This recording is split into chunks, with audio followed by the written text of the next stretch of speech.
Hello everyone, আসসালামু আলাইকুম। Food কিচেনে আপনাদের স্বাগত। আজকে আপনাদের করে দেখাবো ডাবলির ঘুগনি। বাজারে যে কিনতে পাওয়া যায় ডাবলি, সেই ডাবলির ঘুগনি, সেরকম আমি ডাবলির ঘুগনি করে আজকে আপনাদের দেখাবো। খুব সহজে এটা তৈরি করা যায়, খেতেও খুব ভালো লাগে।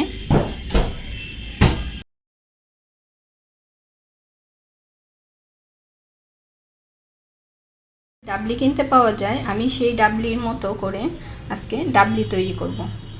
আমাদের ইফতারিতে ঘুগনি, বুটের ঘুগনির সাথে সাথে এরকম ডাবলির ঘুগনিও আমরা খেতে খুব পছন্দ করি। আজকে আপনাদের দেখিয়ে দিব কিভাবে এই ডাবলির ঘুগনিটা তৈরি করতে হয়। আমি এখানে যে ডাবলিগুলো নিয়েছি সেটা 1 কাপ পরিমাণে নিয়েছি।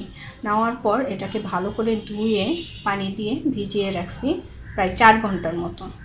এখন এগুলো দেখেন একটু ফুলে ফুলে উঠছে, ডাবলিগুলো একটু বড় বড় হয়ে ফুলে ফুলে উঠছে।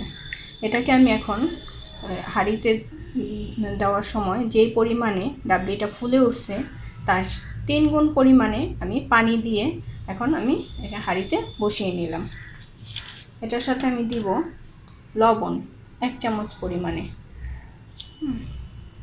পরে লাগলে আর একটু দেওয়া যাবে। আর দিয়ে দিব বেকিং পাউডার হাফ চা চামচ পরিমাণে। বেকিং পাউডার দিয়ে দিচ্ছি হাফ চা চামচ পরিমাণে। আর কিচ্ছুর দরকার নেই।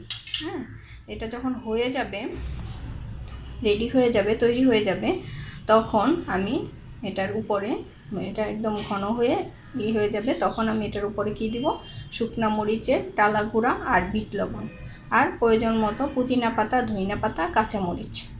বাস হয়ে গেল আমার ডাবলির ঘুগনি।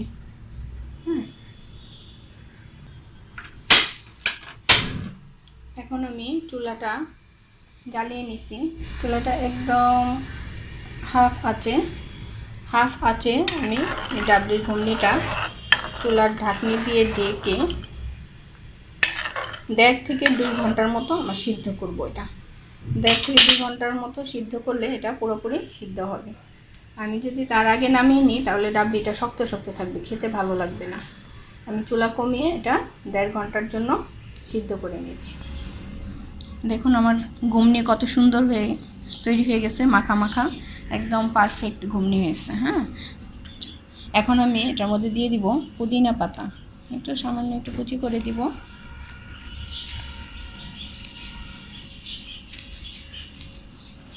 পুদিনা পাতা, ধনিয়া পাতা যেটা থাকে সেটাই দেওয়া যায়।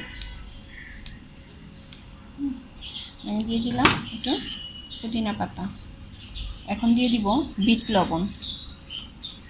আমার এটার মধ্যে বিট লবণ করা আছে, আমি একটু বিট লবণ ছিটিয়ে দিচ্ছি। আর দিয়ে দিব এই যে মরিচটা, লাল শুকনো মরিচটাকে আমি একটু হালকা তেলে বেটে নিয়েছি পাটার মধ্যে। আপনারা চাইলে ব্লান্ডারেও ফাঁকি করে নিতে পারেন। আমি এটা দিয়ে দিব।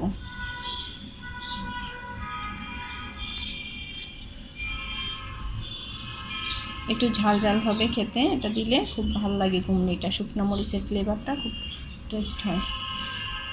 এই তৈরি হয়ে গেল আমার ঘুগনি, ডাবলির ঘুগনি।